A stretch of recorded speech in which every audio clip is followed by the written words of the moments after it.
안녕하세요. 저는 춘천 한마음교회에서 온 이지은입니다. 만나 뵙게 되어서 반갑습니다. 장충교회에서 간증집회 요청이 들어와서 좀 부담이 됐습니다. 왜냐하면 저는 말주변도 별로 없고요. 그리고 전문 사역자도 아닌데 간증 요청이 들어와서 좀 당황을 했지만 저를 보면 부족하지만 저를 드러내는 것이 아니라 저의 간증을 통해서 그 전능자 하나님께서 이 땅에 사람으로 오셔서 부활로 무엇을 이루어 놓으셨는지 그것을 전하고자 너무나 기쁜 마음으로 이 자리에 왔습니다. 이런 귀한 자리에 불러주셔서 너무나 감사를 드립니다. 오늘 어르신들 수련회라고 목사님께 말씀을 들었는데 오늘 기쁨과 소망이 임하는 그런 예배가 됐으면 좋겠습니다. 저희 남편이 2002년 위암 말기 판정을 받고 한 실제 1년 반 정도 투병 생활을 하게 되었습니다. 투병 생활하는 남편을 제가 옆에서 지켜보면서 이 죽음이라는 게 한 번 죽는 것은 사람에게 정해져 있잖아요. 근데 이 죽음이라는 게 얼마나 무섭고 두려운 것인지 제가 보게 되었습니다.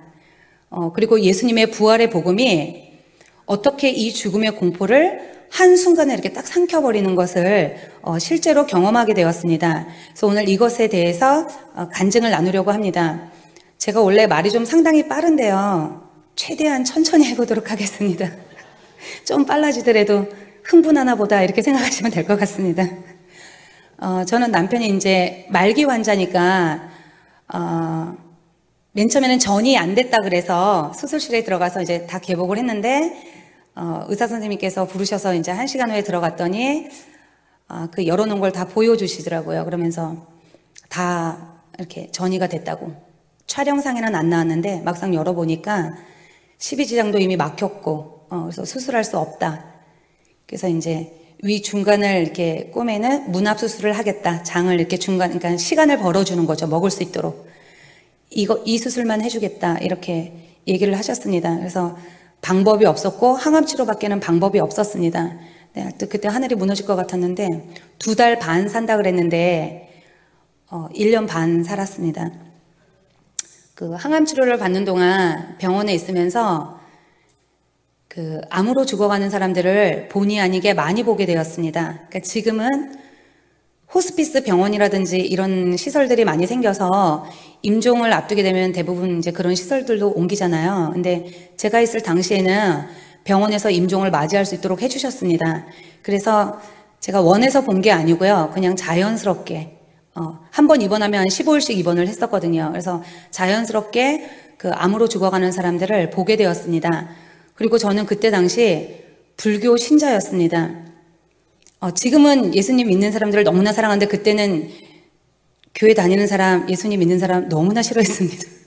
용서해 주세요. 몰라서 그랬습니다. 불교 신자였고 하나님이 살아계신지 천국이 있는지 지옥이 있는지 전혀 잘 모를 때였습니다. 그리고 이거는 눈에 보이는 것이 아니기 때문에 누군가 저에게 하나님을 믿어라, 천국이 있다 이렇게 말을 해도 제가 믿을 수가 없었습니다. 이게 안 보이는데 이걸 어떻게 믿냐, 난 못 믿는다 이러면서 전하는 사람들한테 제가 이렇게 되게 핍박을 하고 그랬었습니다. 그런데 암으로 죽어가는 사람들의 모습을 보면서 이렇게 죽어가는 사람들의 모습을 보면서 사람이 죽을 때 우리 눈에 보이지는 않지만 반드시 누군가가 온다는 것을 제가 직감할 수 있었습니다. 그리고 또 그때 당시에 죽어가는 사람들의 모습을 보면서 천국과 지옥이 있구나 이거를 제가 확신을 했습니다. 그리고 죽을 때 반드시 누군가가 오는데 이 사람들은 그거를 보는 거예요. 누군가가 오는데 보는 거예요. 근데 이 모습을 그 사람들의 모습을 지켜보는 저도 그게 눈에 보이는 게 아니거든요. 제 눈에 안 보이는데 데려오는 존재가 얼마나 무서운 존재인지 이 죽음이라는 게 얼마나 무섭고 두려운 것인지 제가 그 사람들을 통해서 똑똑히 볼 수 있었습니다. 그리고 이 사람들은 죽을 때도 편안히 임종을 맞이하지 못하고 끝까지 삶의 줄을 놓지 않으려고 몸부림치는 것을 제가 봤습니다. 이제 제가 병원에 있으면서 이렇게 죽어가는 사람들 많이 봤다 그랬잖아요. 근데 제가 이제 그 중에서 지금도 잊을 수 없는 이제 한 사람이 있는데 그 환자의 이름은 지금 제가 잘 기억하지 못합니다. 근데 그 아내의 이름은 제가 지금도 잊을 수가 없습니다. 그러니까 시간이 아무리 많이 흘러도 절대 잊지 못할 것 같습니다. 이 아내의 이름이 정자였는데 이 아내의 남편도 저희 남편과 동일하게 위암 말기 환자였고 사형 선고를 받은 상태이고 그리고 장이 막혀서 아무것도 먹지 못해서 기운이 하나도 없는 상태였는데 이 상태에서 갑자기 그 아내의 이름을 이제 막 부르는 겁니다. 아, 이게 마이크가 하여튼 그대로 하면은 정자! 정자! 무서워! 너무나 무서워! 정자! 이러면서 아주 미친 듯이 큰 소리로 이렇게 기운이 하나도 없는데 이렇게 소리를 정자! 이러면서 막 미친 듯이 소리를 지르는 겁니다. 그때 저하고 그 환자의 아내가 병실 밖에서 얘기를 하고 그러니까 그 병실 밖에서 얘기를 하고 있었거든요. 그러니까 아내가 이 소리를 듣고 남편 옆으로 뛰어갔는데 아무것도 먹지 못해서 기운이 하나도 없는 그 환자가 어디서 그런 힘이 났는지 이렇게 환자가 누워 있잖아요. 근데 아내가 옆으로 오니까 팔로 누워 있는 상태에서 팔로 아내 목을 이렇게 헤드락을 하면서 이렇게 꽉 끼는 거예요. 이렇게 꽉 끼면서 같이 가자고. 너무나 무서워서 나 혼자 못 간다고. 나를 데리러 왔는데 너무나 무서워서 나 혼자 못 가니까 같이 가자고 이러면서 이 팔로 자기 아내 목을 힘껏 감싸서 숨을 쉬지 못하게 하는 거예요. 제가 이거를 옆에서 보는데 너무 당황을 해가지고 이 환자가 너무 감싸서 숨을 쉬지 못하게 하니까 제가 어떻게 풀어주었는지 잘 기억은 나지는 않지만 그 환자의 팔에서 이렇게 아내 목을 제가 이렇게 떼어 풀어주었습니다. 그러니까 이런 일이 있고 나서 며칠이 지난 다음에 이 환자가 임종을 맞이하게 되었는데요. 이렇게 사람이 이렇게 중환자 이렇게 임종을 맞이하게 되면 이렇게 병원에 가면은 이렇게 TV에도 보셨을 거예요. 이렇게 심장 이렇게 뛰는 박동수 그 체크하는 기계를 몸에다 꽂거든요. 그러면 기계가 이렇게 띠딕띠딕 이렇게 뛰면서 심장 박동수가 나옵니다. 그래서 심장 박동수가 이제 30 이하로 이제 막 떨어지기 시작하면 얘가 경보음을 냅니다. 그래서 이제 그 소리를 들으면 아, 누가 죽나 보다 제가 이렇게 생각을 하거든요. 근데 대부분의 환자들이 심박이 30 이하로 떨어지면 죽습니다. 근데 이 환자도 동일하게 심박이 30 이하로 떨어졌는데도 죽지를 못하고 가쁜 숨을 몰아쉬면서 쉽게 삶의 줄을 놓지를 않는 거예요. 그래서 이제 이 환자가 이제 심박이 30 이하로 떨어지니까 그때 제가 4인실에 있었거든요.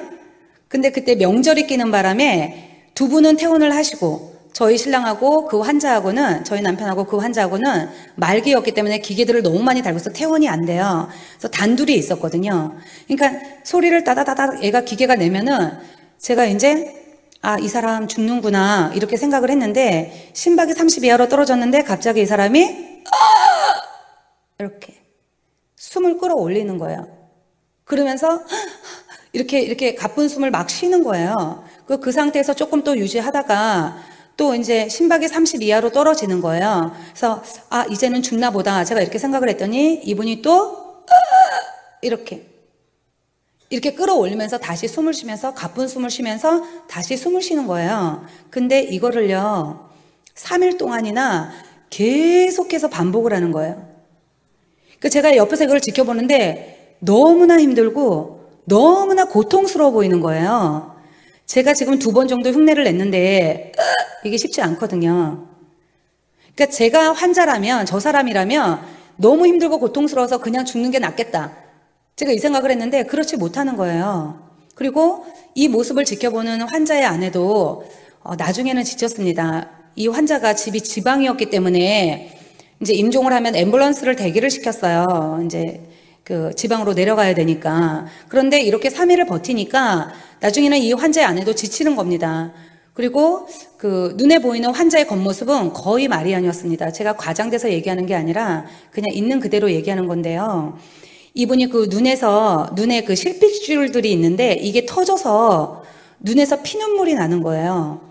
그리고 먹지를 못하니까 닌게를 맞잖아요. 닌게를 맞으니까 몸이 붓는데 조금 붓는 게 아니고요. 엄청나게 많이 붓습니다.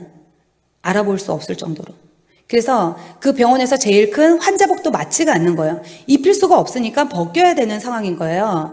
입을 수가 없어요. 그래서 그 환자복을 벗기고 속옷도 제일 큰 걸 사가지고 와서 입혀놨는데 그냥 겨우 속옷 한 장만 입을 수가 있었습니다.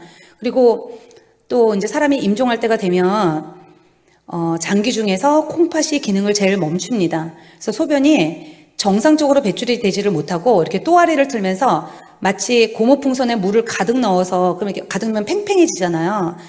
그래서 거기를 이렇게 바늘로 구멍을 뻥뻥뻥 이렇게 뚫어놓은 것처럼 몸에서 그런 식으로 소변이 빠져나오는 거예요. 소변이 나오니까 속옷도 젖고 시트도 젖잖아요. 근데 이거를 이렇게 갈아주고 갈아입혀야 되는데 제가 도와줘도 갈아입힐 수가 없어요. 몸이 너무 부어있기 때문에 이걸 어떻게 하지를 못하겠는 거예요. 그러니까 이 환자 옆에 가면은 소변 냄새가 진동을 하는 거예요. 그러니까 보기에도 너무나 끔찍하고 이게 보기에도 너무나 안 좋은 거예요. 그러니까 이 환자가 그런 모습과 그런 숨소리로 3일을 버티다가 임종을 하게 되었는데 임종할 때도 눈을 감지 못하고 제가 봤거든요. 이게 눈을 감지 못하고 그냥 눈을 이렇게 부르뜬 채로 이게 혈관 다 터져가지고 눈 빨간데 그냥 부르뜬 채로 그대로 임종을 맞이했습니다. 그래서 이 환자가 죽을 때까지 같은 병실에 있었기 때문에 임종할 때까지 제가 옆에서 이렇게 쭉 지켜보면서 제가 이 사람의 모습을 보면서 무슨 생각이 들었냐면 이 사람이 삶의 줄을 쉽게 놓지 못하는구나. 죽지 않으려고 발버둥 치는 것처럼 제 눈에 보이는 거예요. 그러니까 너무 끔찍한 거예요.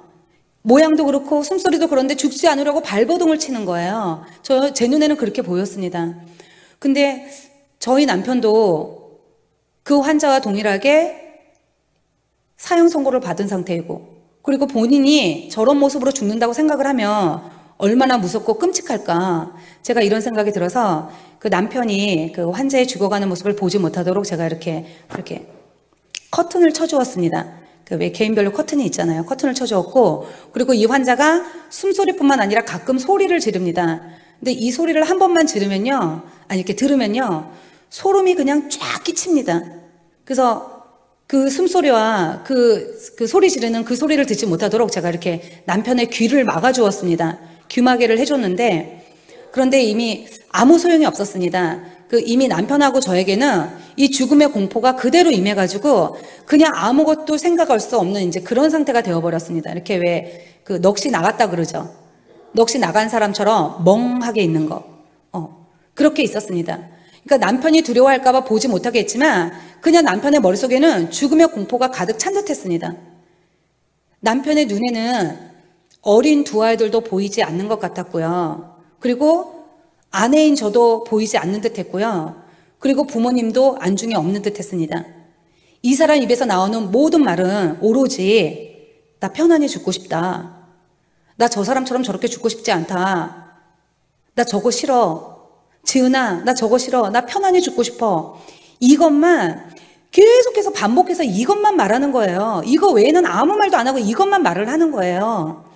그 외에 영화나 TV 속 드라마를 보면은 보통 사람이 죽을 때 남편이 아내에게 내가 너를 그동안 사랑했다.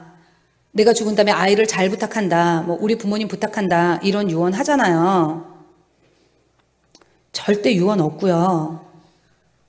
유언 한마디 하지 않았고요. 그냥 자신이 죽는다는 사실, 그거 하나, 오직 그거 하나, 죽음의 공포만 이 사람 머릿속에만 가득 있는 거예요. 왜? 마음에 가득한 것이 입으로 나오잖아요. 내가 숨길 수 있을지는 모르지만 어느 순간 나도 모르게 입으로 나오고 어느 순간 행동으로 나가기도 하잖아요. 그러니까 이 사람 마음속에는 자신이 죽는다는 사실, 이거 말고는 아무것도 없으니까 이 사람 눈에는 아무것도 보이지 않고 아무것도 들리지가 않는 거예요. 그런데 더 놀라운 건 뭐냐면요. 남편도 남편이지만 제가 이 죽음이 너무나 두려웠습니다. 실제 죽는 거 남편이 죽는 거예요. 저는 아무 상관이 없어요. 실제 죽는 건 남편이 죽는 거고 저 그때 아주 건강했거든요. 근데 제가 이 죽음이 너무나 두려워서 그냥 제가 아무것도 생각할 수 없는 공황 상태가 되어버렸어요. 공황 상태 아시죠? 그러니까 이 죽음의 문제가 저에게 실제가 된 거예요. 지금 우리는 건강하니까 죽음은 나하고 거리가 아직까지는 멀다. 이렇게 생각하실 수 있잖아요. 근데 그렇지 않습니다. 그러니까 이 죽음이 저한테 실제가 된 거예요. 실제가 되니까 그때 당시에 이제 남편하고 저 사이에는 너무나 많은 문제들이 있었는데 이 많은 문제들이 2달 반 동안 단기간 내에 다 일어난 일들인데요. 어떤 일들이 있었냐면 저희 남편이 사업을 했습니다. 근데 이 하던 사업이 망해서 이제 빚쟁이가 병실로 찾아왔습니다.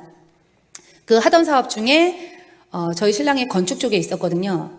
그 빌라를 짓는 것이 있었는데 이제 마지막 입원을 하고 가망이 없다는 것을 이제 현장 쪽에서 알게 되면서 그 현장 소장이 정말 우리 신랑이 그분 믿고 이렇게 키워주고 길러주고 그랬던 분이신데 돈을 두고 도망을 갔습니다.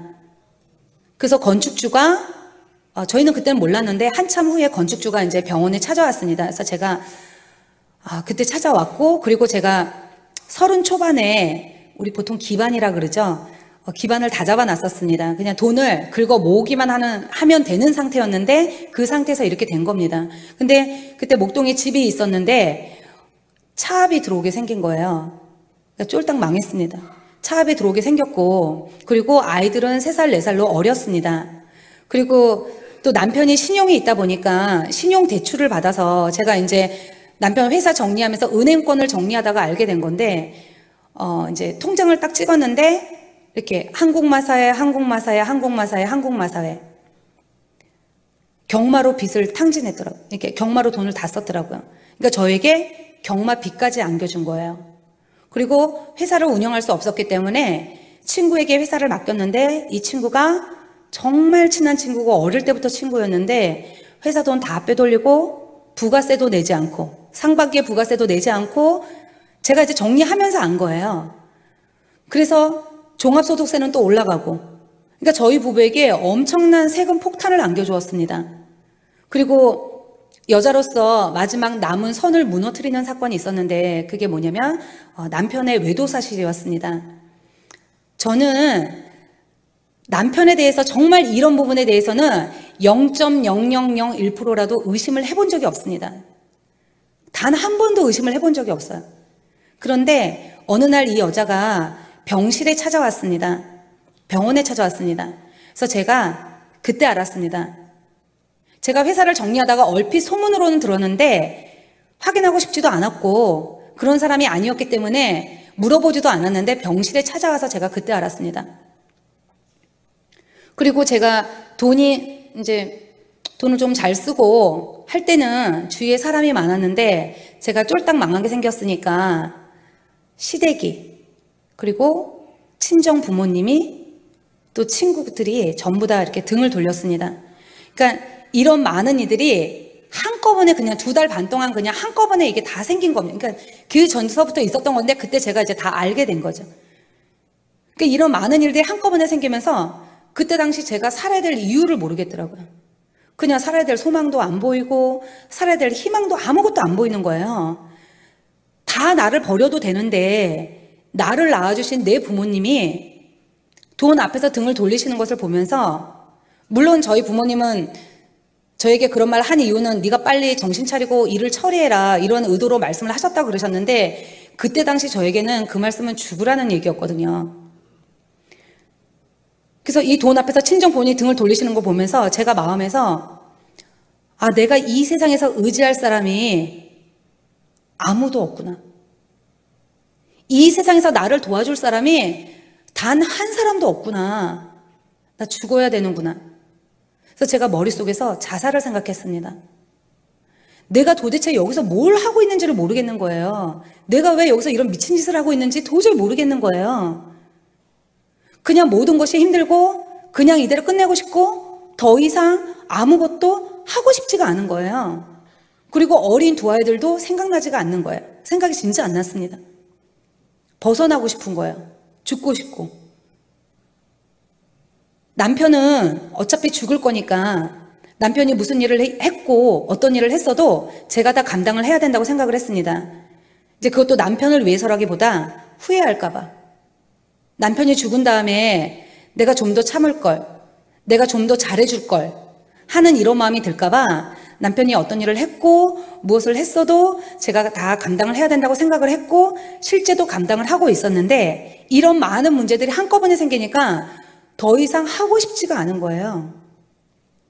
근데 이런 많은 문제들이 있었는데 제가 죽음 앞에 실제로 딱 서게 되니까 단 한 가지도 이 많은 중에 그 어떤 것도 생각이 나질 않는 거예요. 그러니까 모든 문제들이 죽음 밑으로 모든 문제들이 그냥 그대로 잠식이 되어 버렸습니다.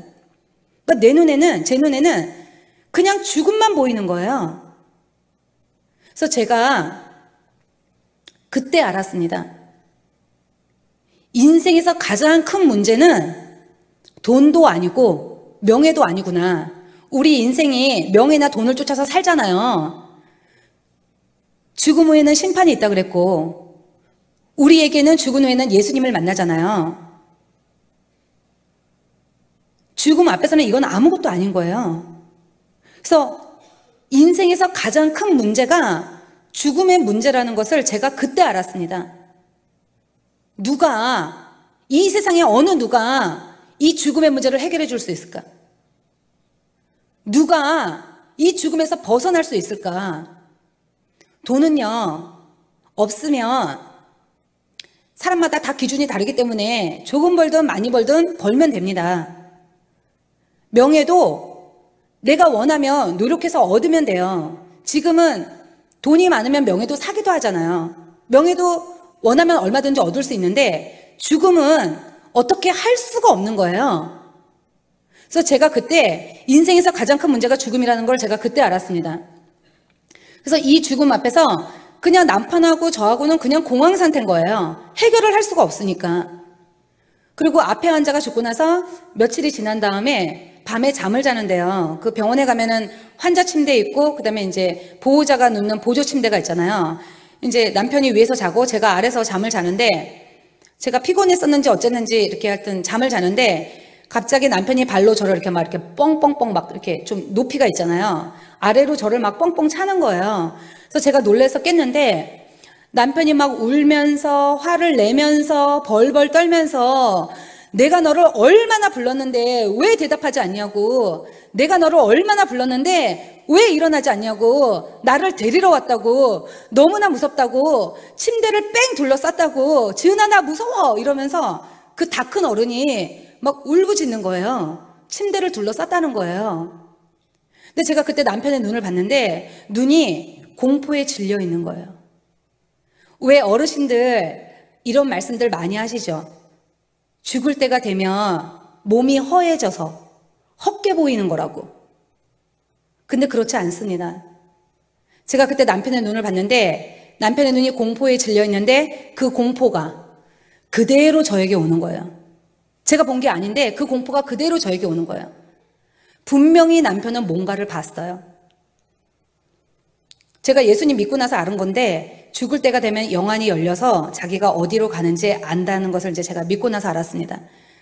그러니까 제가 그때 영적으로 아무것도 몰랐기 때문에 남편은 벌벌 떨고 난리가 났는데 이거를 어떻게 해줄 수가 없는 거예요.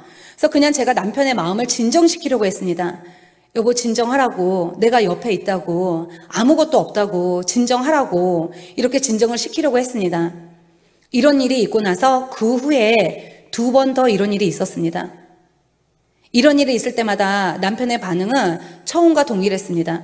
그때마다 두려워했고 그때마다 공포 속에 떨었습니다. 난리가 나는 거예요. 근데 마지막 3번째 이 일이 왔을 때 제가 남편의 모습을 보면서 무슨 생각이 들었냐면 이 사람 지옥이구나. 우리 남편도 지옥이구나. 마지막에 이 사람의 모습을 딱 보면서 이 생각이 딱 드는 거예요. 그래서 제가 불교 신자라고 그랬잖아요. 염주 돌리고 있었거든요. 불교에서도 특별한 기도문 같은 게 있거든요. 그거 돌리면서 하고 있다가 이거 확 집어 던지고 제가 본능적으로 하나님을 찾았습니다. 제가 앞에 환자가 어떻게 죽는지 내가 똑똑히 봤는데 그 사람을 통해서 지옥이 얼마나 무섭고 두려운 것인지 그 사람을 통해서 똑똑히 봤는데 남편을 이대로 지옥을 보낼 수가 없는 거예요. 그래서 제가 그때부터 미친 듯이 하나님께 매달렸습니다. 하나님 제발 살려달라고. 하나님 제발 우리 남편 좀 살려달라고. 제가 다 잃었거든요. 그러니까 다 잃어도 좋고 모든 것을 다 가져가도 좋으니까 하나님 우리 남편만 살려달라고. 하나님 저희 남편 살려주시면 이제는 제가 하나님 원하시는 대로 하나님 뜻대로 하나님의 종으로 살 테니까 하나님 저희 남편 좀 살려달라고. 이 죽음이 너무나 두렵다고. 남편을 이대로 지옥을 보낼 수가 없다고. 하나님 살려달라고. 제가 이때부터 간절히 하나님께 기도를 했었습니다. 제가 기도할 줄도 모르는데요, 무슨 정신에 했는지 할 때는 막 그냥 막 미친 듯이 매달렸습니다. 제가 그때부터 얼굴에 철판을 깔았습니다. 그러니까 제 눈에 아무것도 보이지 않고 아무것도 들리지 않는 거예요. 그냥 제 머릿속에는 남편을 살려야 한다는 이 생각, 이대로 남편을 지옥을 보낼 수가 없다, 이거 말고는 아무것도 안 보이는 거예요. 그래서 제가 그때부터 병동안을 막 이렇게 돌아다니면서 병원 안에서 누가 교회를 다닌다, 이 소리만 제 귀에 들리면 제가 그 사람에게 찾아갔습니다.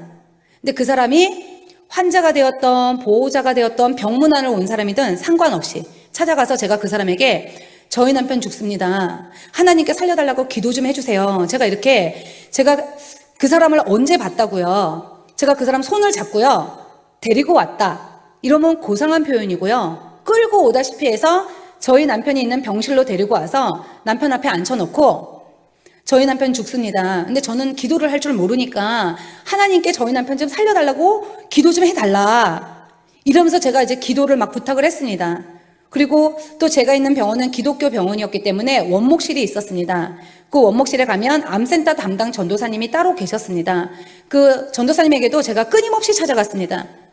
끊임없이 찾아갔고 병동에 올라오면 끊임없이 그분을 잡아다가 우리 병실에 데려와서 기도 부탁을 계속했습니다.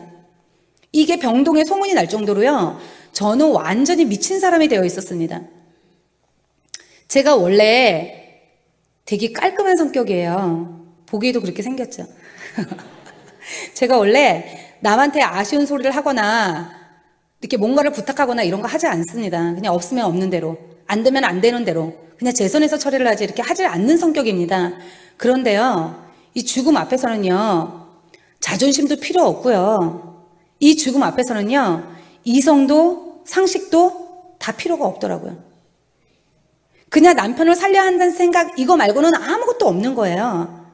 근데 이런 저에게 하나님께서 정확히 남편이 죽기 2주 전에 저의 기도에 응답하셔서 한 언니를 보내주셨습니다. 이 언니는 그 춘천 한마음교회에 출석하고 계셨던 분이에요. 이 언니가 전도사님께서 이제 기도를 해주라 그랬다고, 그래서 그 기도 부탁을 받고 저희 부부에게 기도를 이제 해주러 오셨다고 이렇게 얘기를 했습니다. 그 대학병원에 가면은 암센터, 심장센터 이렇게 센터들이 각각 있잖아요. 근데 이 언니는 원래 암센터 담당이 아니고 다른 센터 담당입니다. 근데 그 전도사님께서 몇 호실에 가면 누구누구가 있는데 그 환자는 가서 기도를 꼭 해줘야 된다, 그래서 퇴근하기 전에 가서 기도를 해주고 퇴근을 해라, 이렇게 말씀을 하셔서 이 언니가 그 부탁을 받고 이제 저희 부부에게 와서 기도를 해주러 온 겁니다. 이게 하나님의 인도하심이었습니다. 근데 이 언니가 와서요, 저희 부부에게 어떤 많은 말씀들, 성경 구절을 찾아주고 막 이렇게 한 게 아니고요, 뭐라고 말씀하셨냐면, 하나님이 이 땅에 사람으로 오셨고, 우리와 동일한 사람으로 오셨고, 그분의 이름이 예수님이고, 이분이 우리 죄 때문에 십자가에서 죽으시고 부활하셨다, 이렇게 말씀하셨어요. 제가 이 말을 듣는데요, 너무나 놀랐습니다. 제가 이 말을 듣는데요, 그냥 그 자리에서 기절하는 줄 알았습니다. 부활이라는 두 글자가 제 귀에 너무나 선명하고 분명히 들리면서, 부활? 뭐야? 죽음이 끝이 아니잖아. 우리 부부는 죽음이 두려워서 어떻게 하지 못하고 이 죽음 앞에서 공황 상태로 있는데 부활이라니, 그럼 죽음이 끝이 아니라는 거잖아. 그럼 예수님이 하나님이네? 이게 그냥 한순간에 달아졌습니다. 그래서 제가 너무 놀래가지고 언니한테 따지듯이 하나님이 언제 왔다 가셨냐고 제가 이렇게 물어보았습니다. 그러니까 언니가 2000년 전에 왔다 가셨다는 거예요. 그래서 제가 벌써 왔다 가셨냐고 저 분명히 학교 다닐 때 배웠거든요. 예수님이 4대 성인 중에 한 분이신 거. AD와 BC를 가르치는 기준이 되시는 분인 거. 이분이 부활하셨으면 하나님이 맞다고, 내가 이분을 믿지 않았다고, 부활로 예수님이 하나님으로 확증되는 순간 내가 이분을 믿지 않았구나. 이게 그냥 한순간에 알아졌습니다. 저는요, 예수님이 그리스 로마 신화, 사람이 만든 거, 그 신화처럼 교회 다니는 사람들이 만든 신인 줄 알았지, 예수님이 정말 하나님이신 줄은 제가 몰랐거든요. 그래서 제가 언니한테 난 정말 몰랐다고, 난 예수님이 하나님인 줄 정말 몰랐다고, 내가 이분을 믿지 않았다고, 그래서 제가 언니한테 믿겠다고 얘기를 했습니다. 제가 깔끔한 성격이라 피해 주는 것도 싫어하고 피해 받는 것도 싫어하고, 그리고 제 삶은 제 나름대로 성실하고 열심히 살았습니다. 그런데 이런 많은 일들이 한꺼번에 생기면서 왜 나는 열심히 살았는데 이게 왜 나한테 이렇게 생기나, 이런 마음이 들면서 제가 제 평생에 한 번도 하나님 찾은 적이 없으면서 힘든 일이 딱 생기니까 원망을 하나님한테 하고 있는 거예요. 제가 있던 병원에 5층에 가면 예배당이 있는데 거기 가가지고 제가 맨 처음에 하나님이라고도 안 그랬어요. 당신 나한테 왜 이러시냐고.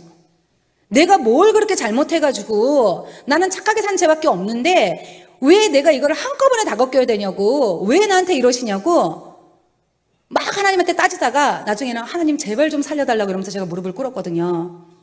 근데 부활로 모든 사람에게, 이 땅에 없는 부활로 모든 사람에게 믿을 수 있는 확실한 증거를 주셨는데도 불구하고 내가 이분을 믿지 않고 내가 내 인생의 주인 돼서 산 삶의 결과가 그 모양 그 꼴이더라고요. 누구 때문도 아니고요, 환경 때문도 아니고요, 내가 이분을 믿지 않고 내가 내 인생의 주인이 되어서 내 육체가 원하는 대로, 내 마음이 원하는 대로 살았더니 이렇게 되더라고요. 그래서 예수 믿지 않은 죄, 이분을 주인으로 믿지 않고 내가 주인 돼서 산 죄, 요한복음 16장 9절의 죄, 이 죄를 하나님이 아들을 보내주셨잖아요. 주셨잖아요. 그분을 십자가에서 죽이셨잖아요. 그리고 부활로 믿을 만한 증거를 주셨잖아요. 그런데도 제가 이분을 배척하고 믿지 않고 그 악랄한 죄, 이 죄를 아버지 하나님께 회개하고 예수님을 영접하였습니다. 그리고 저희 남편이 말기 암 환자였기 때문에 진통제 중에서 가장 센 마약성 진통제 중에 몰핀이라고 있습니다. 근데 몰핀을 맞았는데요, 몰핀을 맞으면 신경이 이렇게 마비가 되기 때문에 말도 어눌하게 하고 소리도 잘 듣지를 못합니다. 그리고 남편이 죽기 정확히 2주 전이었기 때문에 동공이 거의 풀려 있는 상태였는데 남편도 너무나 간절한 눈빛으로 동공을 모으면서 이 복음을 들었고 우리 부부는 예수님을 그 마음의 주인으로 영접하였습니다. 이 부활을 듣는데요, 그렇게 죽음이 들어와서 벌벌벌벌 떨었는데 이 부활을 딱 듣는 순간, 예수님을 영접하는 순간 마음에서 죽음의 공포가 싹 사라지고 마음의 평강이 임하는 거예요. 그걸 제가 알 수 있었습니다. 그러니까 이 부활이 죽음의 공포를 그냥 한순간에 삼켜버린 겁니다. 할렐루야. 네. 예수님을 영접하고 나서 2004년 2월 14일 날, 그날이 토요일 날 저녁이었는데요. 세상에선 발렌타인 날이죠. 제가 있는 병원은 임종을 이렇게 임종하겠다 싶으면은 1인실로 옮길 것을 권합니다. 그냥 권해요. 옮겨도 되고 안 옮겨도 됩니다. 근데 저희는 1인실로 옮겼습니다. 그리고 저희 시어머니께서 간호사셨기 때문에 오늘은 넘기겠다. 그래서 집에 갔다가 내일 다시 오겠다 하셔서 가시고 그 1인실에 남편하고 저하고 단둘이 있게 되었습니다. 단둘이 있는데 제가 그 주는 나를 기르시는 목자요, 이 찬양이 생각이 나서요. 저 잘 모르는데요, 그냥 제가 아는 대로, 제가 생각나는 만큼 그냥 남편한테 그냥 이걸 찬양을 하나 불러주고 남편한테 여보 이제 편안히 가라.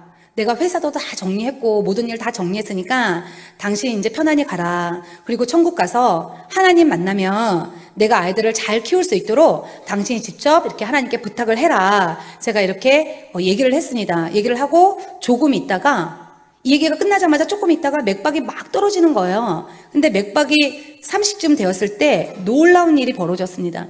그리고 남편은 소천을 하였습니다. 근데 어떤 놀라운 일이 벌어졌냐면 그 남편이 암덩어리들이 다 장을 누르고 있었기 때문에 2달 반 동안 먹을 수가 없었어요. 2달 반 동안 굶었기 때문에 얼굴은 이렇게 해골처럼 뼈만 남았고요. 그리고 안구는 안으로 꺼져서 눈꺼풀도 감기지 못하는 상태였고요. 그리고 눈동자는 티미하게 죽어 있었습니다. 이렇게 동태눈처럼. 그리고 혀는 제가 꺼즈로 이렇게 입이 마를까봐 계속 물을 묻혀서 꺼즈로 혀를 닦아줬기 때문에 혀는 이렇게 돌처럼 딱딱하게 굳어 있었고, 그리고 혼수 상태였습니다. 근데 이 상태에서 갑자기 이제 맥박이 막 떨어지기 시작한 거예요. 그래서 제가 급하게 의사 선생님을 불렀는데 의사 선생님이 도착하시기도 전에 그 맥박이 30쯤 되었을 때 이 사람이 이렇게 환하게 웃는 거예요. 근데 그냥 웃는 게 아니고요. 한박 웃음이 되도록, 입술이 얼굴에 반이 되도록 이렇게 환하게 웃는 거예요. 그래서 제가 그걸 보면서 너무 놀랐어요. 왜냐면 제가 그 앞에서 남편의 상태를 지금 말씀드렸잖아요. 절대 웃을 수 있는 일이 아닌데, 절대 일어날 수 있는 상황이 아닌데 이 사람이 환하게 웃는 거예요. 그래서 제가 이 사람 왜 웃지? 그래서 속으로 누가 데리러 왔는데 어이없어서 웃는 건가? 그것도 아닌 것 같고, 그러면 그동안 나한테 고맙다고 웃는 건가? 그것도 아닌 것 같고, 이 사람 도대체 왜 웃지? 모르겠는 거예요. 근데 그렇게 환하게 확 웃고 있다가 심장이 이렇게 띠 하고 멈추는 순간 남편의 얼굴이 웃고 있다가 원래의 얼굴로 돌아갔습니다. 남편의 임종을 저 혼자 봤기 때문에 제가 이거를요, 그 누구에게도 말을 하지 않았습니다. 왜 말을 안 했냐면, 이걸 누가 믿어줄까? 이걸 얘기하면은 나보고 미쳤다 그러지 이걸 누가 믿어줄까? 제가 이 생각이 들어가지고 그 누구에게도 이 얘기를 하지를 않았습니다.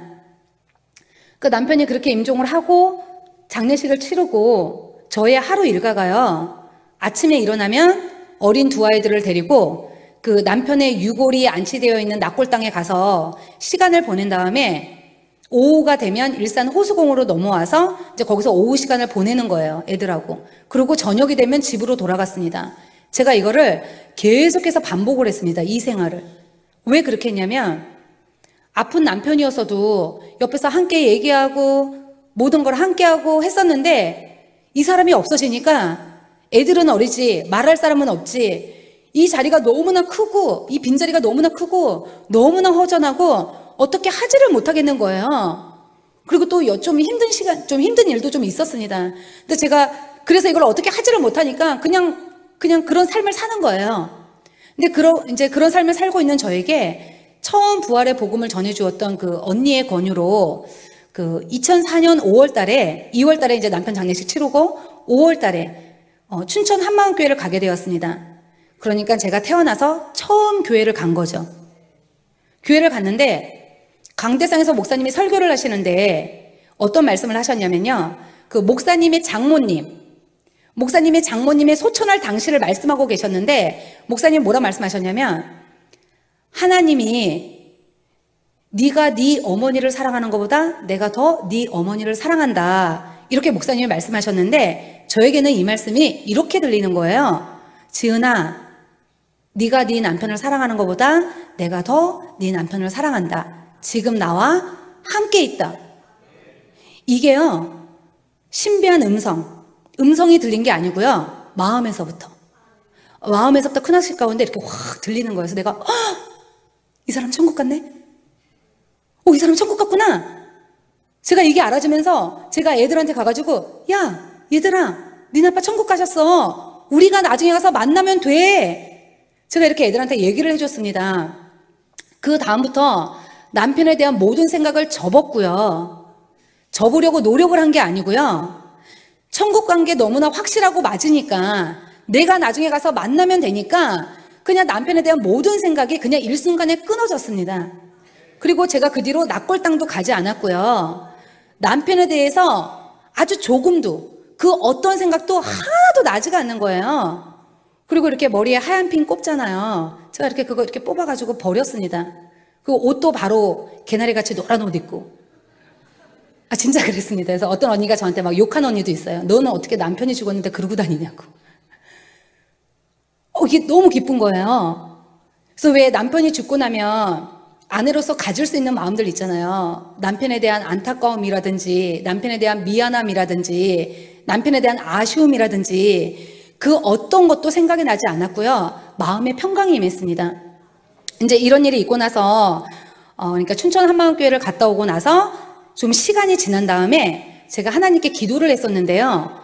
어떤 기도를 했었냐면, 하나님, 남편이 천국 간 거는 너무나 확실하고 맞는데요. 그런데 하나님, 제가 병원에 있을 때 남편을 살려달라고 하나님께 기도를 했었는데 어쨌든 하나님 데려가셨잖아요. 그러니까 제 기도에는 응답하지 않으셨다고. 제가 이거를요, 하나님께 한 번 기도한 게 아니고요, 아주 여러 번 많이 기도했습니다. 근데 기도하는데 새벽 기도하던 어느 날 하나님께서 저에게 관점을 바꿔주셨습니다. 하나님의 눈으로. 사람이 살아서 이렇게 걸어 다녀야지만, 저는 사람이 살아있다고 생각을 했거든요. 나와 함께하고 이렇게 걸어 다니고 해야지 살아있다고 생각을 했는데, 하나님의 눈으로 볼 때 사람이 살아서 걸어 다녀도 그 영이 하나님께 대해서 죽어 있으면 이 사람은 지금 죽어 있는 사람인 거예요. 왜냐하면 죽으면 바로 지옥이니까.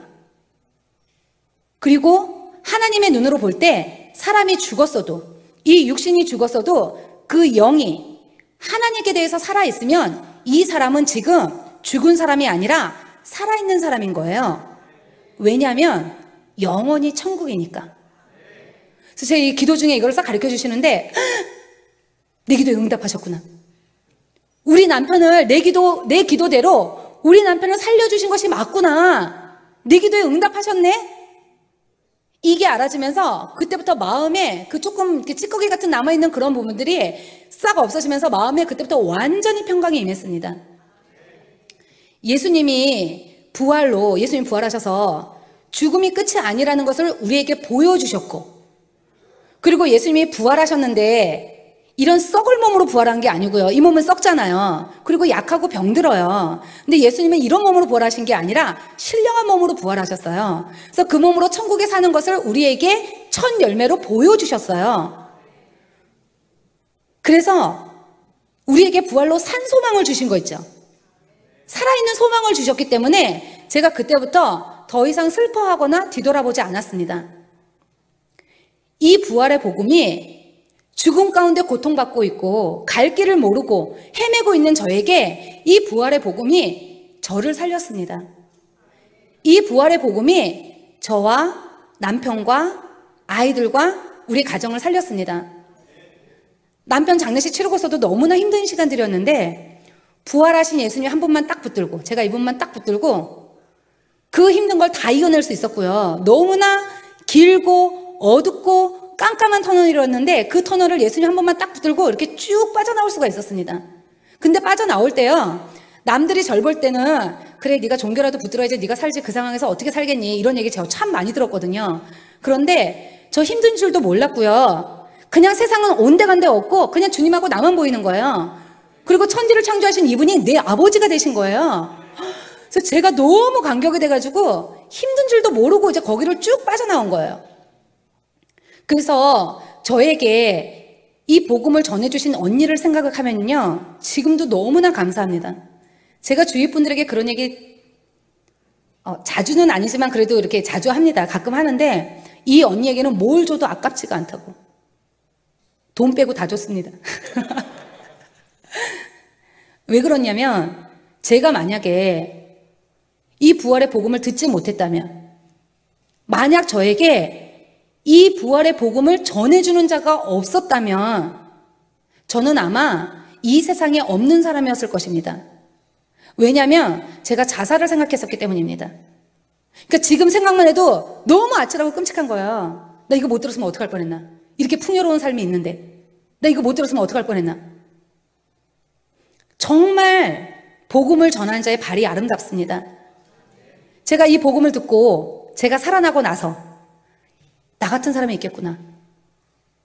저처럼 갈 길을 모르고 눌리고 포로된 영혼들이 있겠구나. 제가 이 생각이 들면서 나도 이 사람들에게 가서 부활의 복음을 전해야 되겠구나. 제가 이 생각을 했습니다. 갈급한 영혼에게 입술을 열기만 하면 성령께서 역사하시고 그 영혼을 살리실 수가 있는데, 제가 이 복음을 받고도, 이 복음을 듣고도 전하지 않고 입술을 열지 않는다면 하나님께서 저에게 핏값을 취하는 것이 너무나 마땅하고 당연하다는 생각이 들었습니다. 로마서 10장 14절에서 15절의 말씀처럼 복음을 전하는 자의 발이 아름답다고 했습니다. 복음을 전하지 않으면 어떻게 들을 수 있겠습니까? 안 전하는데 저처럼 모르는 사람은 어떻게 듣겠습니까? 그래서 제가 그때부터 복음을 전하기 시작했습니다. 제가 앞에서 말씀드렸던 것처럼 인생에서 가장 큰 문제는 죽음의 문제입니다. 이 죽음 앞에서는요, 아무것도 문제가 되지 않더라고요. 내가 오늘 죽는데 돈이 나에게 무슨 소용이고, 돈을 아무리 많이 쌓아두면 뭐합니까? 내가 오늘 죽는데 명예를 아무리 높은 걸 가지고 있어도 그 명예가 나에게 이게 무슨 소용이겠습니까? 그리고 내가 오늘 죽는데 인간관계에 걸려 있다면, 원수 맺은 것이 있다면 용서하지 못할 것이 없더라고요. 이 죽음 앞에서는 아무것도 문제가 되지 않더라고요. 인생에서 가장 큰 문제는 죽음의 문제고, 이 죽음의 문제는 이 세상에 그 어떤 것으로도 절대 해결할 수가 없었습니다. 오직 예수님이 부활로 이 죽음의 문제를 해결해 주셨습니다. 저는 죽음의 문제를 해결받은 자입니다. 제가 하나님께 저 좀 데려가 달라고, 나는 여기에 살아야 될 이유가 없는 거예요. 저는 여기 힘들고 고통스럽지, 나는 그 나라가 좋으니까 빨리 날 좀 데려가시라고.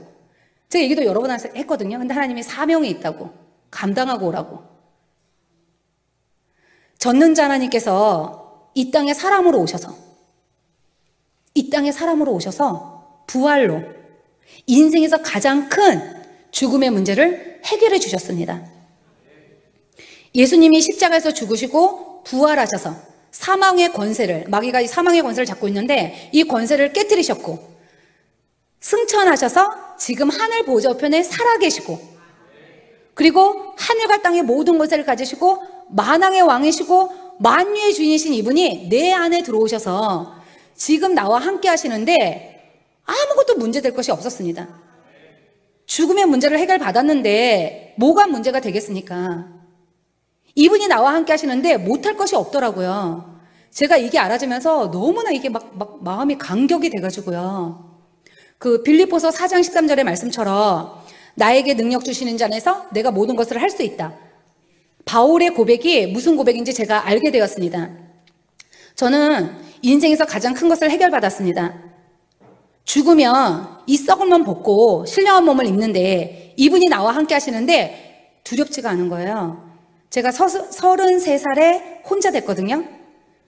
제가 과부란 얘기 가끔 씁니다. 저 과부예요. 이래요. 제가 33살에 혼자 됐는데 애들도 어렸고요. 저 전업주부였고요. 남편이 죽고 나면 어떻게 살까 하는 이런 염려들, 두려움 있을 수가 있잖아요. 그런데 두렵지가 않은 거예요. 다 나를 버려도 되고 다 나를 몰라줘도 되고 이분이 나와 함께 하시니까 두렵지가 않은 거예요. 그래서 제가 이제 이 세상에서 살면서 할 것은 오직 복음 전하는 것뿐입니다. 지금 복음 증거, 여기에 지금 저의 인생을 모두 드리고 있는데요. 부활하신 예수님을 만난 지 벌써 이제 만 9년이라는 세월이 지났습니다. 복음을 증거하는 사명이 내 생명보다 귀하다는 마음은 지금도 변함이 없습니다. 복음 증거하는 사명은요, 부활하신 예수님, 하나님께 받은 사명입니다. 그래서 제 삶의 목적은 복음을 전하고 그 영혼을 양육하는 것입니다. 그 영혼을 양육해서 그 영혼이 다른 누군가에게 또 복음을 전해서 그분이 또 누군가를 일꾼을 세우고 이렇게 또 누군가를 전도하고 양육할 수 있는 그런 부분으로 이제 세우는 게 제 삶의 목적입니다. 하나님, 천국, 지옥, 이것은 눈에 보이는 것이 아닙니다. 저는 남편을 통해서 그런 세계가 있는가 보다 하는 생각을 했지만 그런 경험이 없는 사람들도 있잖아요. 그런데 하나님이 예수님의 부활로 보이지 않는 모든 세계를 다 믿을 수 있도록 저 같은 경험이 있든 없든 상관없이 모든 사람이 다 믿을 수 있도록 해주셨습니다. 각자의 경험을 통해서 보이지 않는 하나님이나 천국을 믿는 것이 아니라 오직 예수님의 부활로 확실히 믿는 것입니다. 예수님 당시에 2000년 전 당시에 예수님이 정말 하나님이신 증거를 보여달라고 하던 사람들에게 예수님께서는 마태복음 12장 39절에 악하고 음란한 세대가 표적을 구하나 선지자 요나의 표적밖에는 보일 표적이 없다라고 말씀하셨습니다. 여기서 낫생밭입니다. 이 표적밖에 없습니다. 그래서 예수님이 성경의 예언대로 예수님 당시에는 신약 없었고 구약만 있었습니다. 그 구약의 예언대로 하나님이 이 땅에 사람으로 오셨습니다. 그리고 그 예언대로 십자가에서 죽으셨고 그리고 그 예언대로 3일 만에 부활하셨습니다. 예수님의 말씀처럼 보이지 않는 영적인 모든 것을 확실히 믿을 수 있는 증거는 부활의 표적뿐입니다. 이 부활은 역사의 사실입니다. 내가 인정하든 인정하지 않던 이미 2000년 전에 일어난 역사 속의 사실입니다. 부활은 예수님이 하나님이시라는 확실한 증거입니다. 예수님의 부활로 성경의 예언을 부활로 모두 성취하셨기 때문에 성경의 모든 말씀을 믿을 수 있도록 해주셨습니다. 요한복음 2장 22절에 제자들도 예수님 살아계실 당시에 믿는다고 하면서도 결국 예수님 십자가에 돌아가실 때 다 배신했거든요. 근데 예수님이 부활하신 후에야 성경과 및 예수의 하신 말씀을 모두 믿었더라. 성경의 모든 예언을 성취하시고 부활하신 것을 딱 보면서 성경에 예언되어 있는 그 메시아 하나님 부활하신 이분 성경을 모두 이루셨구나. 성경의 모든 말씀이 사실이구나. 이분의 말씀이 사실이구나. 그때부터 성경의 모든 말씀을 믿었고 사도행전에서 이것을 증거하다가 모두 다 순교했습니다. 사복음서, 성경, 창세기부터 계시록까지 아멘, 아멘, 아멘입니다. 예수님이 부활하셨기 때문에. 내 느낀 감정과 상관없이 하나님의 말씀에 아멘입니다. 전능자 하나님께서 말씀으로 천지를 창조하셨습니다. 말씀이요. 말로. 말씀으로 천지를 창조하셨습니다. 그 창조주 하나님께서, 그 전능자 하나님께서 이 땅에 사람으로 직접 오셔서 십자가에서 죽으시고 부활하셔서 나의 주인 되어주신 이 사건은 이 세상에 그 어떤 것보다도 너무나 크고 중요한 사건입니다. 제 인생에서 이것만큼 크고 중요한 일이 없기 때문에 제가 이분 앞에서 다른 것을 붙들 수가 없습니다. 내 인생의 어떤 것이 전능자 하나님이 오셔서 죽으시고 부활하신 것보다 더 클 수 있겠습니까? 돈의 문제도, 자식의 문제도, 남편의 문제도, 죽음의 문제도 그 어떤 것도 전능자 하나님이 나 때문에 이 세상에 오셔서 죽으시고 부활하신 것보다 더 클 수가 없는 것입니다. 이분 앞에서 무엇을 더 중요하게 생각할 수 있겠습니까? 아무것도 없습니다. 제 인생에서 저는 이거를 붙들고 있기 때문에 제 인생에 어떤 힘든 일이 들어오고 어떤 힘든 일이 일어나도 저도요 물질의 문제 들어오고요 인간관계 문제도 들어옵니다. 그리고 자식의 문제도 들어옵니다. 그래서 그것 때문에 넘어지기도 합니다. 쓰러지기도 합니다. 그런데 전능자님 나 때문에 죽으시고 부활하신 거, 전능자가 왔다 가신 거 이게 너무나 크니까 제가 넘어졌다가도 예수님의 말씀만 딱 붙들고 바로 일어나는 오뚜기 신앙으로 살고 있습니다. 여러분 모두 부활하신 예수님을 주인으로 믿음으로 말미암아 축복된 삶을 정말 누리시기를 원합니다. 저는 이 삶이 너무나 행복하고 좋거든요. 그래서 그래서 저처럼 부족한 사람을 이 귀한 자리에 불러주셔서 살아계신 하나님을 간증할 수 있는 기회를 주신 하나님께 영광을 돌려드리고, 그리고 또 저를 불려주신 그 장충교회 목사님과 성도 여러분들에게 감사를 드립니다. 감사합니다.